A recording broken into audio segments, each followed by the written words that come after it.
then cross the left one. Now, what you then do, so just like if you were doing this in front of your body, if you were doing an underhand weave, you would cross your right one, you'd cross your left one, and then you'd bring your right hand back and underneath your left one. Back and then you just keep taking the hand that's on top and move it back and underneath. Now it's the same thing behind your back. It's that you cross the first one, which is the hand that's on top, and you cross this one, which is underneath, and it doesn't seem like it because of how you're looking at it here, but if you think about it in relationship to gravity, your right hand is on top of your left hand. Then you take your top hand, or in this case, think about it as the hand closer to the spine. You bring it home, cross it over. Bring it home, cross it over. Take the other hand home, cross it over. Take the other hand home, cross it over. Take the other hand home, cross it over.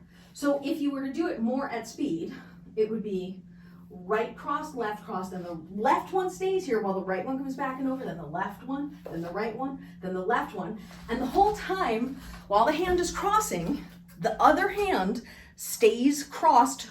So while the one hand comes home to cross, the other hand stays here doing a beat, right? So if I do it as slow as I can, it'll be right, left, then right goes back and over, left goes back and over, right goes back and over, left goes back and over, right? When people start, what they often try and do is do these big motions. See how I'm moving my hand way in front of my hip? Don't. When I'm really putting this move together, my hands are low and tight, low and tight, behind my ass the whole time. I never pass in front of the hip. So you want to keep your hands behind your ass the whole time. It is not an uncommon problem for people to be struggling with the poi, holding the poi on the opposite side of the body. And it's very common in the beginning where people either, when they're trying to rotate the hip forward, they push their hip out like that instead of this, right? That's very common. Or they don't get the poi deep enough, so it's like that, right? That's not, like, I can't even, you should be able to see the poi over the shoulder. So when it's crossing, which means, and I call that getting into the slot deep enough. So you gotta slip it in there far enough that you can see the poi. If you can't see the poi, then it's not in the right place. Now, the thing that's important about doing this rotator drill is, I think this is pretty normal for people. You hold your hand here. This is probably even relatively normal, but it's the transition from this to that smoothly.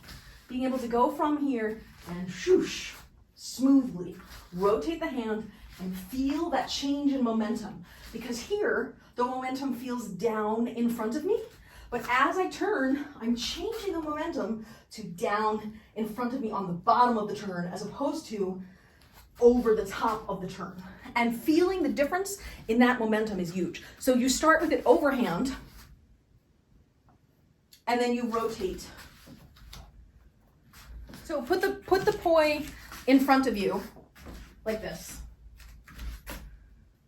Yes, okay. So it's as if you started here, right? But down at your side, not out here, down at your side. And now rotate 180 degrees to your right.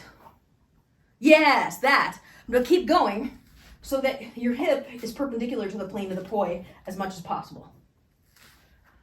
So you start here on the side, and then you turn. And then you turn back. And if you lose it, turn back to the comfortable one. If you're facing this way when you start, you should be facing this way at the end. And if it's an overhand facing this way, it will be an underhand facing this way. If you have the physiology to pull the hip up, that works. I find, because I got such a big booty, I find that rotating the hip like this so that I can slip the poi behind helps.